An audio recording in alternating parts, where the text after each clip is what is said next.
Henry wore his sailor hat to the dinner table, he noticed his mother glance at him, and then look at his father. She looked as if she was going to say something, but instead she sighed and was silent. "You're looking pretty gloomy," remarked Mr. Huggins as he filled Henry's plate. "Yeah," said Henry. "Don't give me much to eat. I'm not very hungry."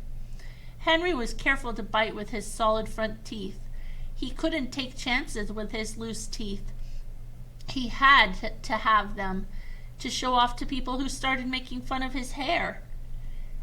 "I'm afraid the boys were giving him a bad time about his hair," exclaimed Mrs. Huggins. "Would you feel better if you went to the barber to see what he could do about it?" asked Henry's father. "A short crew cut might help." "Well, maybe, but I don't think anything would help very much," said Henry. He wiggled first his right tooth and then his left tooth. "I wonder if," began Mrs. Huggins, and paused. "If what?" Mr. Huggins asked. "Oh, nothing. I was just thinking." Mrs. Huggins suddenly smiled at Henry. Henry wiggled his teeth and wondered what his mother was thinking about. He sure hoped it wasn't anything like another home haircut. "Really, Henry," said his mother, "you shouldn't go around with your teeth flapping that way." "Aw, Mom, they don't flap," protested Henry. "They just wiggle. I see by the paper that old teeth left under pillows are turning into quarters instead of dimes because the cost of living has gone up," said Mr. Huggins. Henry grinned. He knew it was really his father who had always taken his old teeth and left dimes under his pillow. But right now, much as he could use 2 quarters, he needed 2 loose teeth more. The next morning Henry examined his hair in the mirror. He could not see that it had grown any, so he put on his sailor hat and moped around the house. He tried drawing a face on an electric light bulb with colored chalk. When he found the face did not shine through the shade the way he had planned, he felt even gloomier. He stood with his nose pressed against the front window pane until Ribsy scratched at the door and asked to be let out. Henry followed his dog out the door and sat down on the front steps. Gloomy as he felt about his hair, he didn't want to risk losing that fishing trip by giving Ribsy a chance to get into trouble with the neighbors. While he kept his eye on Ribsy, he could not keep from poking first his right tooth and then his left tooth with his tongue. They were looser, all right. He discovered he could poke the 2 teeth out between his lips so they felt like little tusks. As Henry experimented with his teeth, he happened to glance up Klickitat Street. Then, thinking he must be seeing things, he jumped up and stared.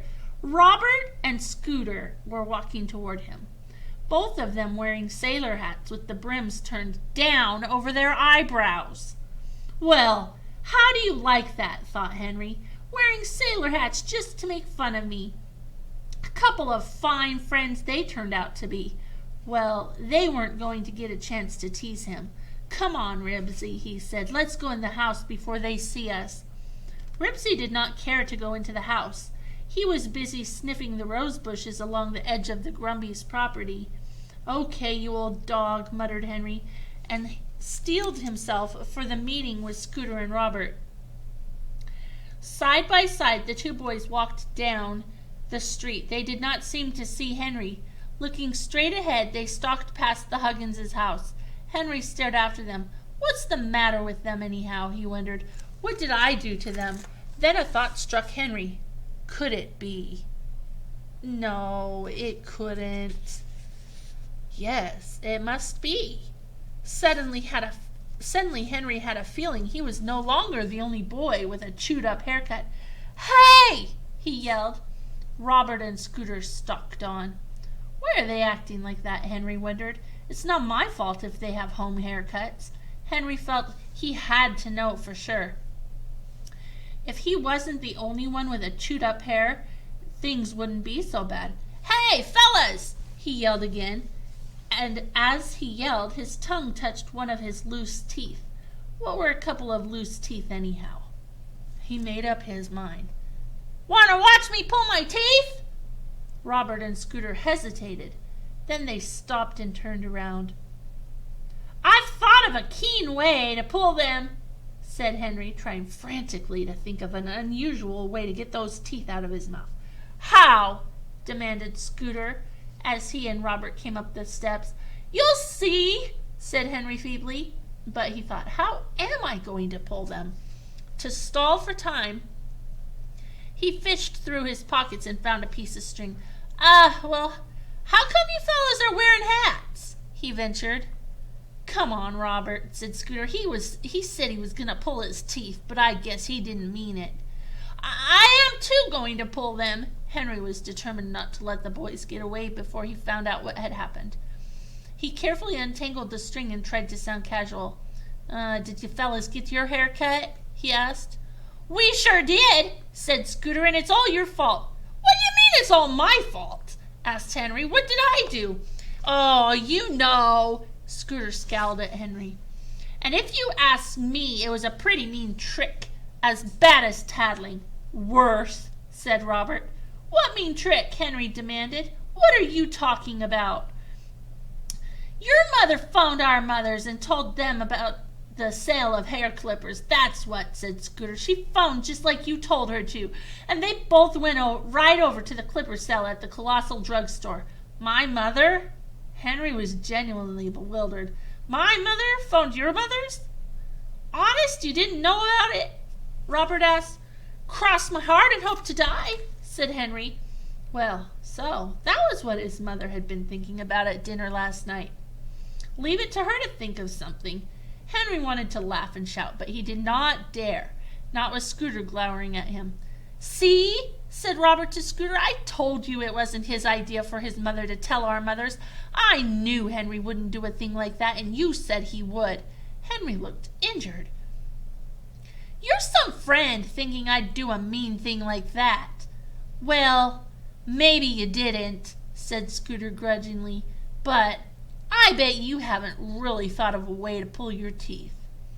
I have too, said Henry. Now, how was he going to get out of this fix, he wondered, as he slowly tied one end of the string to his right tooth. Then he slowly tied the other end of the string to his left tooth while he tried to think of a way to stall for time. How about letting me have a look at your hair, he suggested, anxious to see if their haircuts were worse than his. Come on, let's see you pull your teeth, said Scooter. I need some more string, explained Henry. I can't pull them until somebody gives me more string. Robert and Scooter searched their pockets. I don't have any, said Robert. Not me neither, said Scooter. You're just stalling. I'm not either stalling. Should he suggest they go around to the backyard, Henry wondered. Maybe he could climb the cherry tree and hang the string that joined his two teeth over a branch and jump out of the tree. It was not much of an idea, but it would have to do. Henry started to call Ribsy, who was napping with his nose on his paws, when suddenly he had an inspiration. Of course! Why hadn't he thought of it before? All he needed was a little cooperation from Ribsy, and this time he had a feeling that for once Ribsy would do the right thing at the right time. Henry picked up Ribsy's tug-of-war rope. He tied one end to the middle of the string that joined his two teeth and tossed the other end onto the grass. Woohoo! Here, Ribsy! He called. Ribsy opened one eye and looked at Henry. Then he opened the other eye and bounded across the lawn. Woof! He said. Henry braced himself in case it hurt to have his teeth pulled. Ribsy grabbed the end of the rope, growled deep in his throat, and tugged. Henry's teeth flew out of his mouth so fast he didn't even feel them go. Henry put his hand to his mouth and stared at his teeth lying on the grass. They'd come out so easily he could scarcely believe they were gone. He poked his tongue into the right hole in his mouth and then into the left hole. They were gone all right. How's that for a way to pull teeth? He asked. They were canine teeth, so I thought I'd let my dog pull them out. Say, that was a smart idea, exclaimed Robert. I've never heard of anyone having a dog pull his teeth before. Maybe I can get him to pull the next one I have loose. Good old Ribsy, said Henry, and hugged him. Maybe Ribsy did get into a little trouble once in a while. but he was pretty useful for getting out of a tight spot. Ribsy wriggled with delight and licked Henry's face with his long, pink tongue. A tooth-pulling dog. That's pretty good. Scooter sounded impressed. Take you long to train the old garbage hound?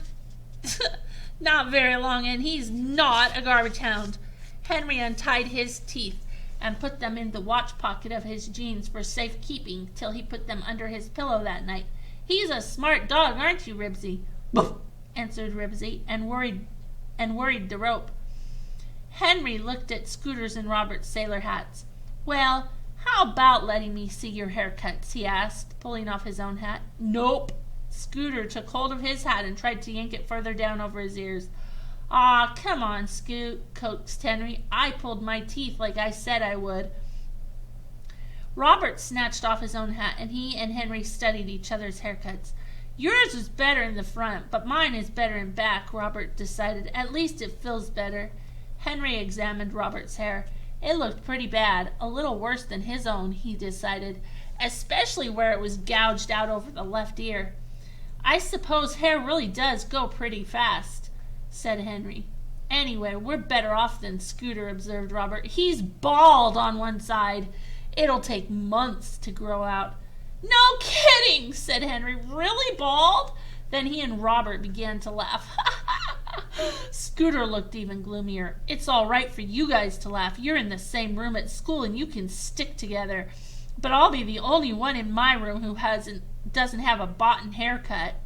Gee, that's tough, said Robert, but he didn't sound very sorry. It sure is, agreed Henry cheerfully. What did he care about his haircut? As Scooter said, he and Robert could stick together. Then Henry had an idea. Hey, fellas, look, he said. He turned on the garden hose, filled his mouth with water, and blew as hard as he could. 2 streams of water shot through the gaps in his teeth. I bet you wish you could spit double, he said. Boy, oh boy, he still had something to show the kids at school, something besides his haircut.